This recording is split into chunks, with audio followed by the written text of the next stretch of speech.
Several years before the world celebrated Women's Day, on the 8th of March 1928, Alamelu Srinivasan was born in Belur, a small town near Salem. Perhaps it was destined for the baby to become a woman of extraordinary compassion and incomparable courage later in her years. Alamelu was born in a humble Vadakalai Iyengar family to Venkatraman and Rukmini. Alamelu was a much loved and pampered child in her family, and she was dear to her father. She grew up in Srirangam and Trichy, in the joyful company of her brothers and friends, under the careful protection of her father. In pre-independence India, when child marriage was rampant and even socially recommended, Alamelu was given absolute freedom to pursue her academic ambitions. She could read, speak, and write Tamil, English, Hindi, and Urdu. She started her short-lived career as a Hindi teacher in a reputed institution in Trichy before she was married to P.K. Srinivasan, who was a high school math teacher himself. அதான் எங்களுக்கு 5 பொண்ணு 5 பையன் இருக்கிறது. அது ஒரு இப்போ வந்துட்டாங்களே, என்ன பண்ண போகிறோம் அப்போ தான் நினச்சதே இருந்தேன். அவரும் நினச்சது, நானும் நினச்சதேன். அதனால சமந்தா போயிட்டு இருப்பாங்க, வந்துருப்பாங்க. எங்கெங்கேயோ போனோம் வந்தோம். நான் விட்டுட்டு கூட போனேன் நைஜீரியாவுக்கு. எல்லோரும் இவங்கெல்லாம் பார்த்துருந்தாங்க. கண்ணன் பார்த்தேன்னா, கண்ணன் தான் ஒரு அக்கா சமையல் பண்ணுவாள், இவன் கொஞ்சம் அவளுக்கு ஹெல்ப் பண்ணுவான். அப்படியெல்லாம் பண்ணிட்டு பெரிய பசங்க சின்ன பசங்க பார்த்துருந்தேன். எல்லா படிப்பும் நடந்தது, யாரும் டீட்டெயில் ஆகலை. உட்காந்து எல்லாம் ஸ்கூலுக்கு போனாங்க, காலேஜ் போனாங்க, நல்லா இருந்தாங்க. அவர் குழந்தைங்க கோவம் வந்துடும். ஐயோ நம்ம குழந்தைங்க என்ன பண்ண போனோம், யார் கல்யாணம் பண்ணுவோம், யார் விட்டுட்டு போக போகிறோம், என்னென்ன அவ்வளோதான். செம்ம கோவம் வந்துடும். அப்படின்னு சொல்லிட்டியா அப்படின்ட்டு சாப்பிட மாட்டார். ஒருத்தர் குழந்தை இல்லைங்கிறாங்க. அதுக்கு நம்ம வீட்டில் எப்படி கல்யாணம் பண்ணுவோம், அது கல்யாணம் ஒன்று தான் முக்கியமா எப்படிங்க.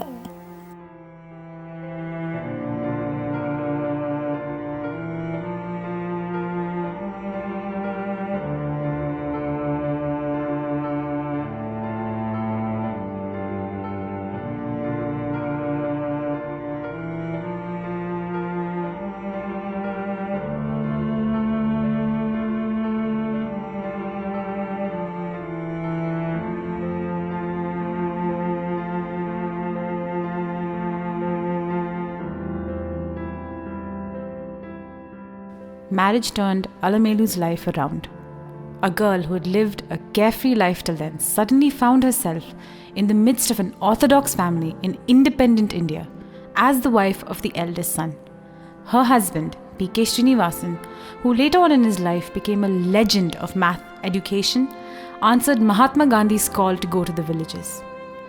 Shortly after their marriage, to teach mathematics, Srinivasan went to a remote village in Tamil Nadu, which was lacking even in basic infrastructure like electricity, where you had to walk a mile and cross a dozen obstacles even to fetch a pail of water.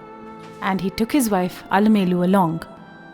She painstakingly took care of her husband's need, and there began her devotion to the noble journey that her husband had begun.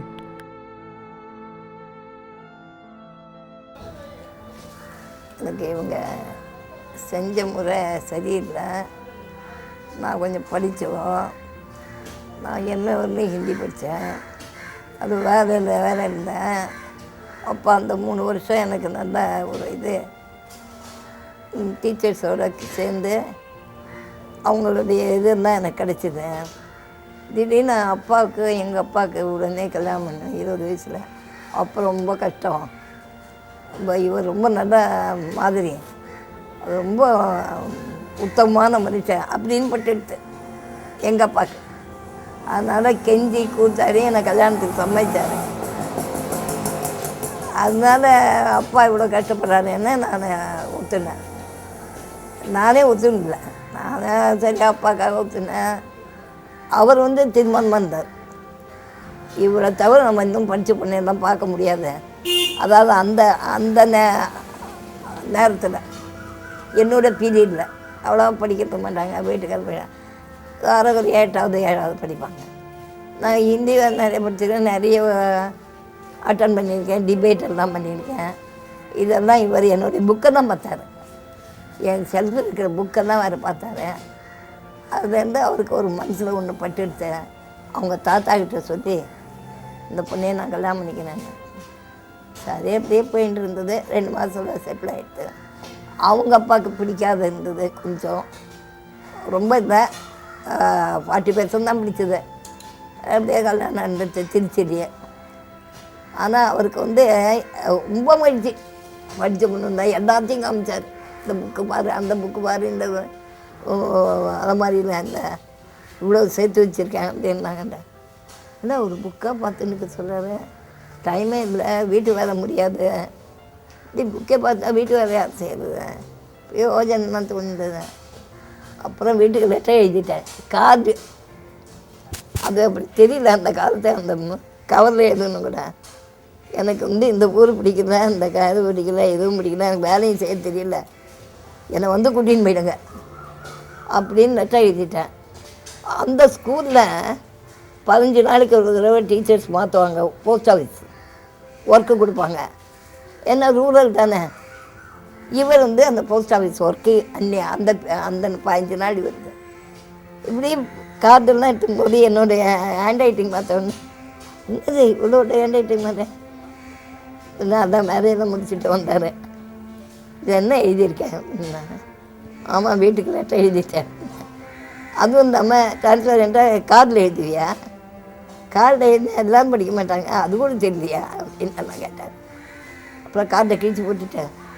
அப்போ தான் first கோபம் வந்தது. அதுதான் கோபமே, அதுக்கப்புறம் கூட பார்த்ததில்லை. கிழிச்சு போட்டு முன்ன எனக்கு லெட்டர்ஸ் எல்லாம் எழுதியிருந்தார், ஏதோ அறிவுரை எழுதிகிட்டே இருப்பார், அதெல்லாமும் கிழிச்சு போட்டார். அதெல்லாம் நம்ம நினைக்கிறதெல்லாம் நினைப்பு இல்லை. நம்ம நினைக்கிறோம் ஒரு கல்யாணம் பண்ணிட்டாக்கா அவங்க நமக்கே தான், வீட்டை பற்றியே நினைக்க மாட்டான்னு சொன்னார். வீட்டை பற்றியெல்லாம் என்கிட்ட சொன்னார், வீட்டை பற்றியெல்லாம் நினைக்கக்கூடாது, ஒன்ஸ் கல்யாணம் ஆகிடுச்சுனாக்கா சாக்ரிஃபைஸ் பண்ணிடணும் இப்படின்னு சொல்லிட்டார். கோபமாக வந்துச்சு. அது மாதிரி அவர் லேடியாக ஹோப் எல்லாம் எழுதி அங்கங்கே வச்சுருந்தார். ஏதா அது ஐயோ பெரிய தொந்தரவு போயிடுச்சு அப்படின்னு எல்லாம் ரொம்ப மனசு கஷ்டமாக தான் இருந்தது. அப்புறம் பார்த்தேன், இதெல்லாம் வேலைக்கு ஆகாத, கல்யாணம் பண்ணி கொடுத்துட்டாங்க, நான் அவங்கள போய் தொந்தரவு பண்ணினேன். அப்படியே இங்கேயே அவர் சொல்லி நான் கேட்காமையே நானே செல்ஃபாகவே சரி எத்தனை வேலை வரும், அது வரும், யாரோ பேசுவாங்க, இவர் பேசுவார், அதை தனியாக நான் லெட்டர்ஸ் எடுத்து வைக்கிறது செய்கிறது, அப்படியே ஆயிட்டேன். அப்படியே இதுலேயே வீட்டை முழுக்க கவனிக்கிறது, பசங்களை கவனிக்கிறது, அதெல்லாம் நான் தான். இவர்கிட்ட ஒன்றும் சொல்லி நடக்கவே சொல்லி என்ன உபயோகம்னு சொல்கிறேன். அப்படியே கடைசி வரலாம் இருந்துட்டாங்க. Alamelu had tremendous respect for her in-laws, and there came a time when her husband, her children, and she had to disown and move out of 10 Jubilee Road, their ancestral home. With phenomenal willpower and level-headedness, she restarted the lives of her children and husband in their new home in Nanganallur, where she served as a mother, father, friend, and nurse to her children, who were in different stages of life themselves. As a woman, she had immense confidence in herself. Alamelu accompanied her husband on several mathematical journeys and visited several parts of the world, including most of Europe, United States, South America, and Africa. 1975 நான் என் பசங்களை 3 பேரை கூட்டின்னு Nigeria போனேன். இப்போது 3 பேரை கூட்டின்னு போனேன். 10 days தான் இருந்தேன். பிகாஸ் அந்த இவருக்காக ஒரு இது கொடுத்துருப்பாங்களா, அப்பார்ட்மெண்ட்டு முஸ்லீமோடு சேர்ந்து கொடுத்துட்டாங்க நைஜீரியாவில். நீங்கள் ஃபேமிலியை கூட்டினதாக தான் உங்களுக்கு தனி வீடு கொடுப்போம்னு சொன்னாங்க. வேகமாக எனக்கு இது பண்ணி ஃபோன்லாம் கிடையாது, யார் மூணு சொல்லி சீக்கிரமாக கிளம்புங்க, இங்கே நீங்கள்லாம் வந்தால் தான் எனக்கு வீடு கொடுப்பாங்க, இந்த வட்டான முஸ்லீமோட சமையல் பண்ணி சாப்பிட்ணும், இது ரொம்ப டிஃபிகல்ட்டு அப்படின்னு சொன்னார். அதை நினச்சின்னு நாங்கள் மூணு பேர் ஆயிடுச்சுன்னு நான் ஃபஸ்ட் டைம் போனேன். கொஞ்சம் ரொம்ப லாபிங் சுச்சுவேஷன் தான் வந்தது. சென்டார் ஹோட்டல் போய் பாம்பே போய் இவங்கள அடிச்சுன்னு போனுங்க. 3 பேரை இவன் தான் பெரியவன். அப்புறம் அந்த 2 பொண்ணு எல்லாம் போயிட்டு ஒரு காமெடி பண்ணிவிட்டு அவர் அங்கே வந்து கூட்டின்னு போனார். 10 days இருந்தோம். அவரோடையே திரும்பி வந்துட்டோம். அப்புறம் இன்னொரு தடவை போகும்போது நான் தனியாக போனேன்.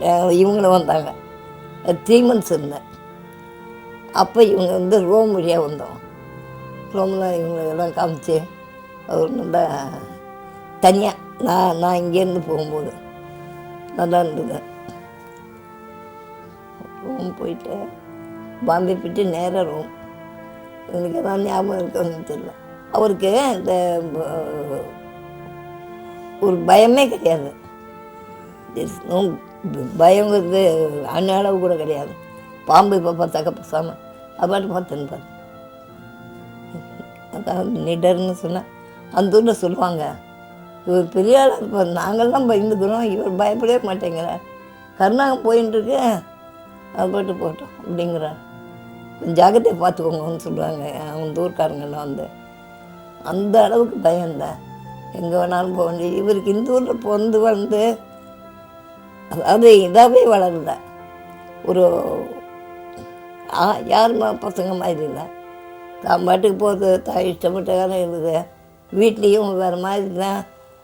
சரி அவன் வேண்டான்னு சொன்னாக்கா செருப்பு வேண்டாமா, வேண்டாம் போட்டுக்கோடா, சரி போட்டுக்கோ அப்படின்லாம் சொல்ல மாட்டாங்க. இன்னும் சொல்லி வளர்க்கல. யாருக்கிட்ட வேணாலும் ஏதானு ஒன்று பேசி சமாளிச்சிடுவார். One of her last international trips was in the late 1990s when she visited the United States to stay with her youngest son, Kanan Srinivasan.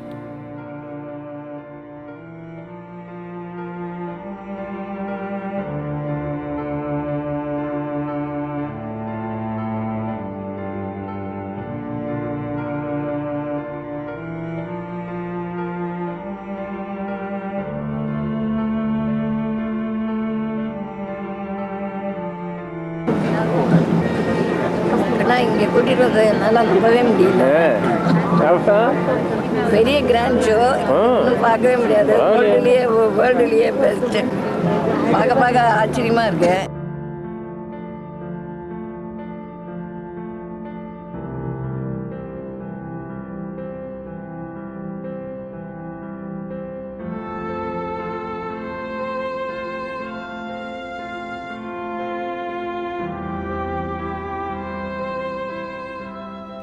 Srinivasan ran into financial trouble when he decided to publish 2 memorial volumes on the mathematical genius Srinivasa Ramanujan, which became internationally acclaimed as the first ever biography of the legend.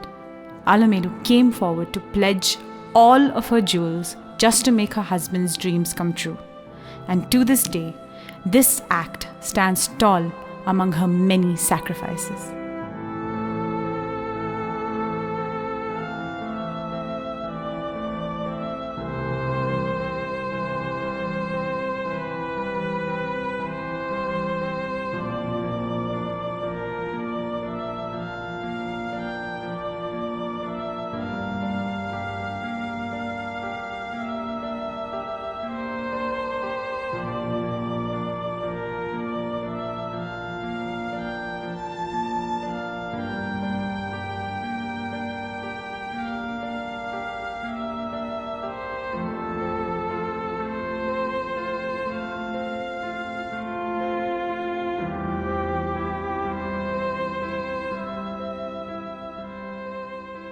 A mother's body remembers her babies, the folds of soft flesh, the softly furred scalp against her nose.